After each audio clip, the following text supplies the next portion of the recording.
L'intelligence informatique n'a pas été conçue pour prendre le virage de l'an 2000. La course contre la montre est amorcée.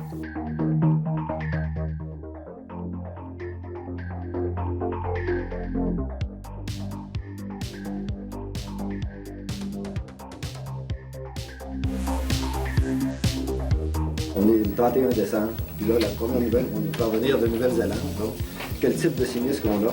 C'était en novembre 1999. La ville de Chicoutimi se préparait depuis des mois au changement de millénaire. La simulation mettait en scène un puissant virus informatique. De terribles chaos dans les grandes villes. Le comité de mesures d'urgence se préparait au pire. Aussi au niveau de tout ce qui touche l'informatique. Il y a une problématique au niveau des aéroports. Les programmes informatiques de l'époque utilisaient seulement les 2 derniers chiffres pour représenter l'année, une pratique qui pouvait s'avérer problématique au changement de millénaire. Pendant près de 3 mois, les équipes de Blackburn et Blackburn ont préparé la transition chez leurs clients. Il fallait aller sur place, là, rentrer la disquette dans l'ordinateur, effectuer la mise à jour. Puis on faisait, si le client avait 3-4 postes, on faisait 3-4 postes. Ça a relativement bien fonctionné, là. On avait un technicien de garde, là, puis il n'y a pas eu d'appel, ou sinon très peu, des choses mineures, là. Les médias du Saguenay-Lac-Saint-Jean ont surveillé le passage à l'an 2000.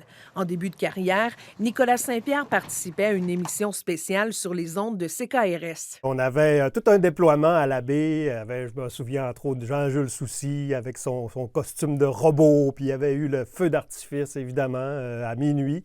Minuit qui est arrivé avant les autres villes de la région à la baie. J'ai jamais compris pourquoi. Mis à part les festivités, le journaliste n'avait rien de majeur à rapporter. Absolument rien. Mais il s'est rien passé. Du tout, à nulle part. Au Saguenay-Lac-Saint-Jean, on était en onde, puis on est resté en onde pendant le temps que ça a duré. Journaliste depuis quelques années, Isabelle Labrie était de garde au journal Le Quotidien. Mais c'était vraiment de voir à minuit qu'est-ce qui allait se passer.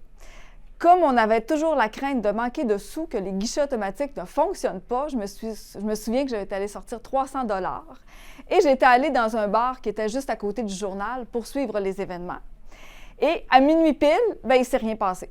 Ce n'est finalement pas le bug de l'an 2000 qui aura retenu l'attention. Cette journée-là, ce qu'il y avait eu de particulier, c'est qu'aux petites heures du matin, entre le 31 décembre et le 1er janvier, il y avait eu un meurtre au bar L'Express sur la rue Racine. Alors, c'est vraiment là-dessus qu'on a mis tous nos efforts. Le passage au nouveau millénaire aura coûté 2,5 milliards de $ aux contribuables canadiens, une somme qui s'élèverait aujourd'hui à 4,3 milliards de $.